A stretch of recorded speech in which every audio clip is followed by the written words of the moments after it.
So today we're going to unpack this really powerful story about identity, about the insane pressure to be perfect, and ultimately the search for our true selves.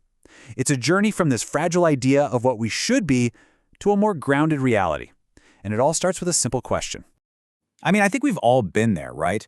That feeling that you constantly have to perform, to put forward this cleaner, more perfect version of yourself, just so people will accept you? Well, this story really dives deep into that feeling, using two incredible metaphors. On one side, you've got the White Gull. This is the myth of perfection. It's the voice telling you that you have to fly higher than everyone else, stay pure, stay untouched by life, just to prove you're worthy. But then, on the other side, you have the Black Swan.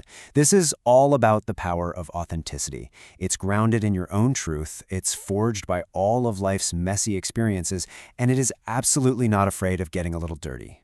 And really, that's what our story is about. It's a tale of these two birds. Or, to be more accurate, it's about the conflict between these two ways of being that so often wages a war inside of a person. You know, this quote just nails the script we're all handed from day one. We're taught that success means a flawless flight path. Don't make any mistakes, don't get your feathers dirty, just keep climbing higher and higher.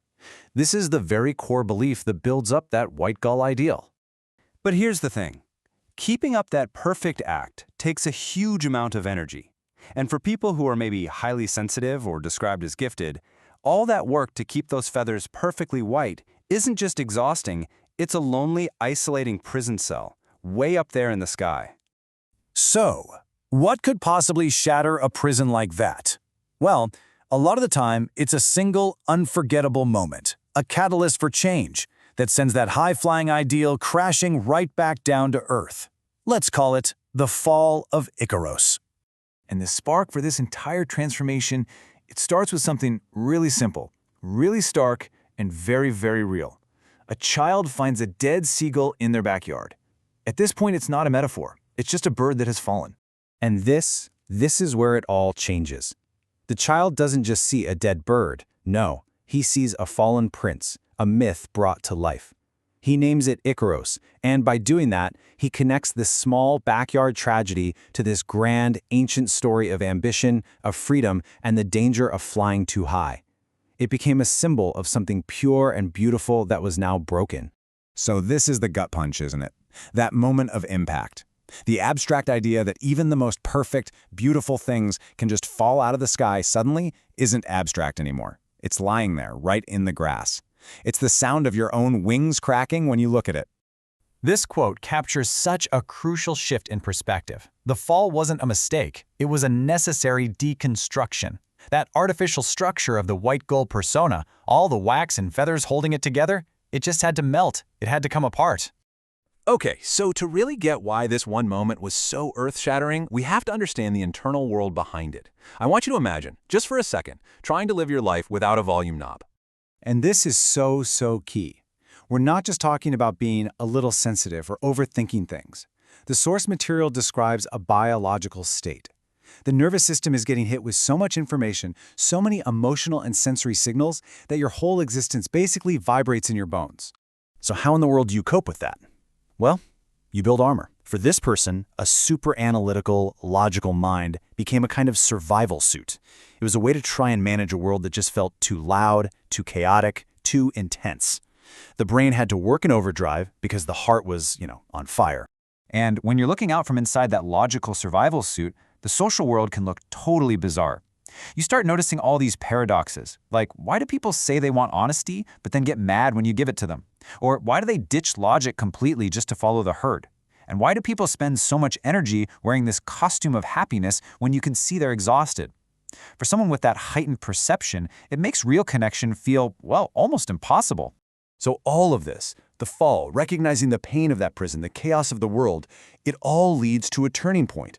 A conscious choice has to be made. The decision to finally bury the White Gull once and for all. So what actually got put in the ground with the memory of Icaros? It was the constant anxiety of performing, the crushing fear of being imperfect, those rigid black and white labels that just crack under pressure. And maybe most importantly, that profound, lonely feeling of isolation that comes from trying to be something you're not. It was about bearing the mask so the face could finally breathe. And, when you bury something, You make space. You make room for something new to grow. And out of that very soil, a new identity started to emerge. This is the rise of the Black Swan. And just look at what grew in its place. Instead of anxiety, an integrity that actually accepts its own darkness.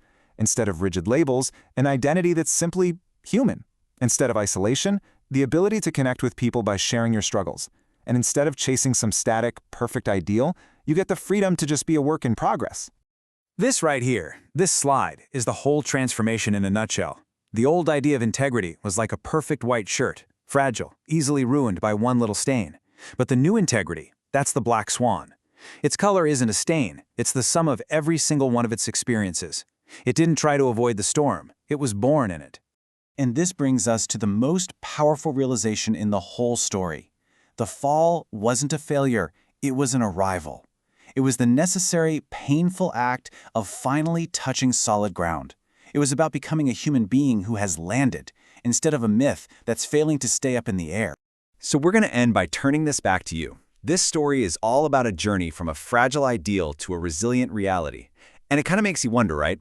What white gull are you performing for the world?